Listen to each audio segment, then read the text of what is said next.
LCI Soir, un nouvel invité avec nous sur le plateau, le père Pierre Amar. Merci d'être avec nous, vous officiez dans le diocèse de Versailles. Vous êtes aussi très actif sur les réseaux sociaux sous le nom de Padre Blog. Quelle a été votre réaction ce matin après l'annonce de cette information ? Nous sommes bouleversés. Bouleversés parce que je suis prêtre de terrain, comme le père Jacques qui a été égorgé ce matin. Puis bouleversés parce que tout ça a eu lieu pendant un moment qui est le plus sacré, qui est au cœur de la vie du prêtre, qui est la messe. Non seulement au cœur de la vie des chrétiens, qui se rassemblent chaque dimanche, chaque jour, même s'ils le peuvent, la preuve, ce matin. Et puis le cœur, le sommet de la vie du prêtre, qui est la messe. Donc être égorgé au cœur de ce moment-là, c'est abominable, c'est terrifiant, c'est à la fois sublime parce que c'est le cœur du prêtre, et en même temps, je suis bouleversé. Comment la communauté catholique doit-elle réagir ?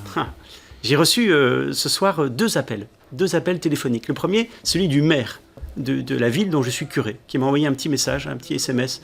Je pense à vous, je ne sais pas quoi dire, mais je pense à vous. Ça m'a beaucoup touché. Puis j'ai reçu un deuxième appel, celui de l'imam, du recteur de la mosquée de Limay, dont je suis le curé, qui m'a envoyé lui aussi un petit message par mail cette fois-ci, disant combien il pensait à moi. Donc vous voyez, la réponse, elle est déjà là. Puis ensuite, je crois que la réponse, on l'a sous les yeux ces jours-ci, et je supplie tous vos confrères de tous les médias du monde, elle est à Cracovie en ce moment même, la réponse. Elle est dans ces jeunes, ces milliers de jeunes, des centaines de milliers, on parle de 2 millions de jeunes réunis dimanche prochain autour du pape, qui arrivent dès demain à Cracovie. La réponse, elle est là. Ces jeunes pleins d'espérance, plein de joie, plein de courage, qui assument leur foi de façon décomplexée. La réponse, elle est déjà là, face aux atrocités de ces barbares qui ont égorgé un prêtre ce matin. Alors justement, vous parliez des JMJ, les Journées mondiales de la jeunesse. Elles ont lieu actuellement en Pologne, à Cracovie, dans la ville natale de Jean-Paul II. Les jeunes catholiques du monde entier se rassemblent autour du pape François.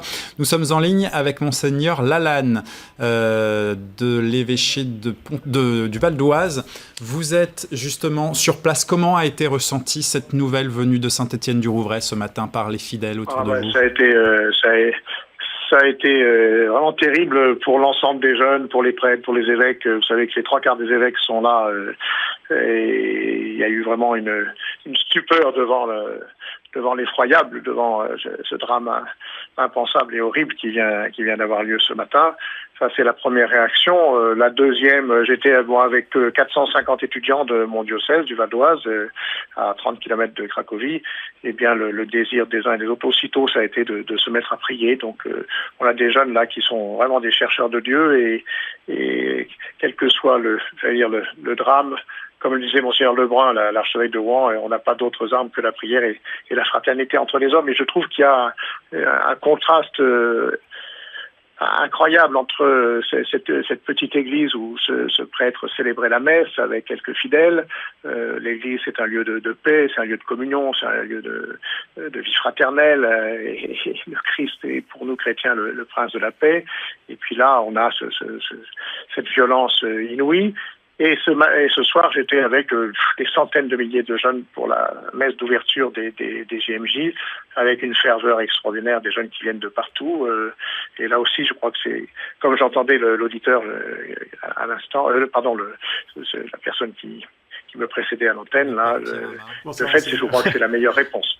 Pardon ? Vous le disiez, je vous précisais juste que c'était le père Pierre Amar qui était avec nous sur le plateau. Très bien, je le salue en même temps. Merci, voilà. Vous disiez que, en fait, c'est le fait que ce rassemblement perdure, qu'il soit synonyme de fête et de prière. C'est ça la réponse que doit apporter la communauté catholique ? Je crois que c'est vrai, vraiment, je crois que c'est ça. Le fait que ces jeunes soient rassemblés, qu'ils souhaitent et qu'ils désirent être artisans de paix, de justice et de fraternité, je crois que ça, c'est de fait la meilleure réponse. D'autre part, je voulais vous dire, c'est vraiment, je suis frappé et extrêmement touché par tous les messages que je reçois, non seulement d'hommes politiques, d'élus, de représentants de l'État dans mon département, mais aussi, c'est un département où il y a beaucoup de musulmans, d'imams, de présidents de mosquées, de présidents de communautés juives. Ils sont unanimes. Et on voit là que, je crois que les uns et les autres, on est dans cette même dynamique, et je trouve que ça c'est extrêmement important pour demain. C'est pas la réponse à la violence. c'est pas par la violence. Et donc, merci beaucoup, Monseigneur Lalanne, voilà. Évêque de Pontoise, d'avoir été avec nous en ligne, en direct depuis Cracovie, où se déroulent justement les Journées mondiales de la jeunesse. Alors, Père Pierre-Amar, vous vouliez réagir à ces propos? Oui, je rejoins Cracovie demain avec beaucoup de joie, et je crois que ça va me faire du bien de retrouver cette joie et cette espérance. Maintenant, je crois profondément que ces barbares qui ont égorgé le Père Jacques ce matin savaient très bien ce qu'ils faisaient. On parle de folie meurtrière, etc. Mais moi, je crois qu'ils savaient très bien ce qu'ils faisaient. Ils ont visé ce que nous sommes. Ils ont visé la France. La France dans son histoire, dans son héritage, dans son patrimoine. Le prêtre, la figure du prêtre, du curé, elle est très forte dans le cœur des gens, qu'on soit croyant ou pas croyant, qu'on soit tout simplement français. Vous voulez dire qu'au même niveau que le 14 juillet, c'est plus exactement. Qu'un prêtre. Une religion, c'est un symbole. On a visé le 14 juillet à Nice avec cet attentat barbare, aussi abominable, des enfants, des familles. Dans l'identité nationale, le 14 juillet est la fête de notre pays. Et aujourd'hui, on vise l'histoire de ce pays, sa structure, son ADN, son liquide amniotique, si vous voulez. Le clocher du village, le curé du village, le prêtre. Ça fait partie de l'histoire de ce pays. C'est la France. Et ce soir, je crois profondément que ces hommes savent très bien ce qu'ils ont fait en visant ainsi un prêtre au cours de la messe. C'est très réfléchi. C'est pas un acte. Je pense que c'est un acte de barbare. Mais je crois que c'est très réfléchi, qu'ils sont pas si fous que cela en visant ce que nous sommes. En tout cas, c'était demandé par l'État islamique de viser notamment les églises. Moi, j'avais une question sur un mot précis qu'on a beaucoup entendu aujourd'hui dans la communauté catholique, le terme de martyr. Ouais. Est-ce que c'est un terme qui est trop fort ? Non, je crois qu'il est juste. On a tué cet homme parce qu'il était prêtre. Et moi, jusqu'à aujourd'hui, je ne savais pas que ça allait devenir dangereux d'être prêtre aujourd'hui en France. Et voilà, maintenant, aujourd'hui, on en a la preuve. Aujourd'hui, c'est dangereux d'être prêtre en France avec ce père qui a été égorgé au cours de la messe. Donc oui, il est martyr parce qu'il a été tué, parce qu'il était prêtre. Il n'y a pas eu d'autre raison à cela. Donc oui, je crois qu'on peut user ce terme. Alors après, l'Église elle-même valide les mots, elle fait des enquêtes, etc. Mais je crois que le langage commun est là et le langage populaire est là. Et moi, c'est mon cas. Je pense que ce frère prêtre, que je prie maintenant dans mon cœur, je prie pour lui, je prie avec lui, je crois qu'il est mort martyr, oui, effectivement. Est-ce que ce n'est pas entré un peu dans la rhétorique de Daesh et des terroristes que de parler de martyrs, de parler de victimes du terrorisme comme les autres, finalement? Attention, Daesh utilise ce mot en le travestissant, en changeant sa profonde réalité. Les martyrs chez Daesh, c'est ceux qui prennent la vie des autres. Lui, ce Père Jacques, il a donné sa vie, il a donné d'abord comme prêtre, 58 ans de fidélité. Avec ce mot, on entre sur le terrain de la guerre des religions un petit peu. Est-ce que c'est le mot qu'il faut utiliser? Le martyr, pour nous, c'est celui qui donne sa vie pour les autres. Non pas qu'il la prend, mais qui la donne. Et c'est ce qu'a fait le Père Jacques dans ses 58 années de fidélité. Ça me donne le vertige, ça fait 15 ans que je suis prêtre. 58 années, le Père Jacques, c'est juste incroyable. Et il l'a donné jusqu'au bout, au cœur même de ce qui fait la vie du prêtre, c'est la messe. Alors on va regarder justement à Saint-Étienne, à côté de Saint-Étienne-du-Rouvray, dans la banlieue de Rouen, il y avait une messe à Notre-Dame de Rouen, une cathédrale qui était pleine de fidèles et venus prier pour les victimes du terrorisme en général. C'est un reportage signé Sylvain Mélenvoix.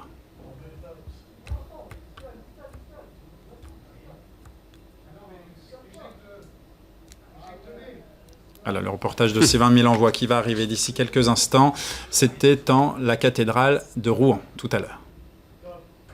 C'est la première fois en France qu'une église catholique est attaquée. La première fois aussi qu'un prêtre est égorgé dans l'exercice de sa fonction. Le Père Jacques Hamel avait 86 ans. Toucher un prêtre, c'est toucher à l'église et c'est toucher à l'humanité aussi. Je dirais la même chose si on tuait le religieux d'une autre religion, un imam ou un rabbin. S'en prendre à un religieux, c'est s'en prendre un message de paix, d'amour, de tolérance. À travers tout le pays, les chrétiens sont sous le choc, comme ici à Lille, où l'émotion des fidèles laisse parfois place à la colère. Et bon, je sais bien qu'il faut donner le pardon, mais là c'est dur. Apprendre des choses comme ça, c'est très difficile. Il n'y a pas de mots pour qualifier ces actes parce que c'est pas du tout humain. Il n'y a pas de différence, il y a une seule race, il n'y a pas plusieurs, il y a une seule race, c'est la race humaine. J'ai l'impression qu'il n'y a plus de limite, à l'horreur, que tout est permis. On ne sait pas jusqu'où ça va aller, quoi. Même consternation à Paris, sur le parvis de la cathédrale Notre-Dame, où l'on s'inquiète maintenant pour la sécurité dans les paroisses.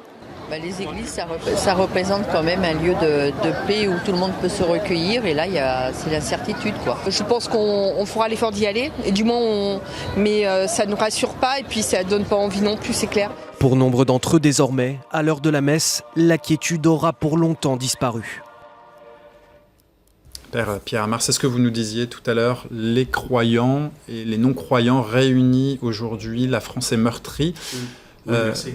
Et même, j'ai envie de dire, vous savez, ce prêtre, ce frère prêtre pour moi, je le connaissais peu, il est du diocèse voisin au mien, le diocèse de Rouen. Non, très peu, non, même pas. Le diocèse de Rouen est à côté du diocèse de Versailles.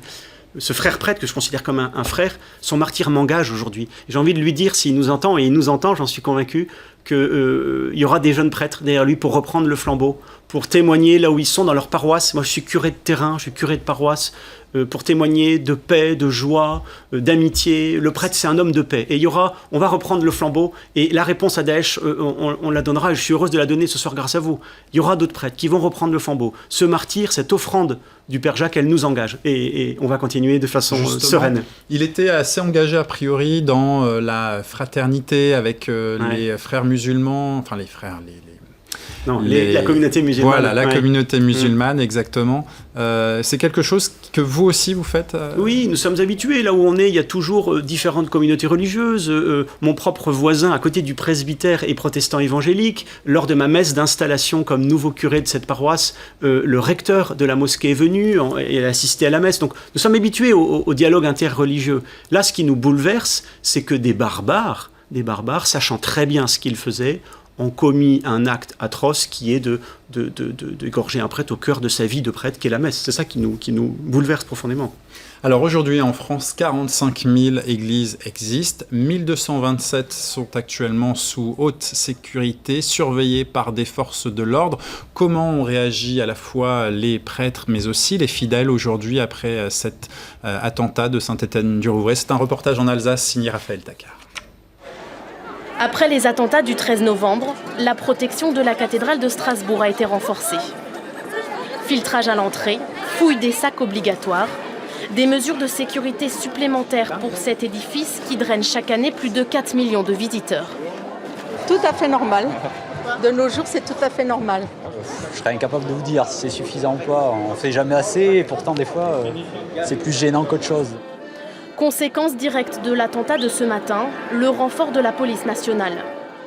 Déjà depuis novembre, des patrouilles de l'opération Sentinelle surveillent les abords du bâtiment. La cathédrale, un lieu sensible, plusieurs fois menacé d'attentats, notamment en 2000, au moment du marché de Noël.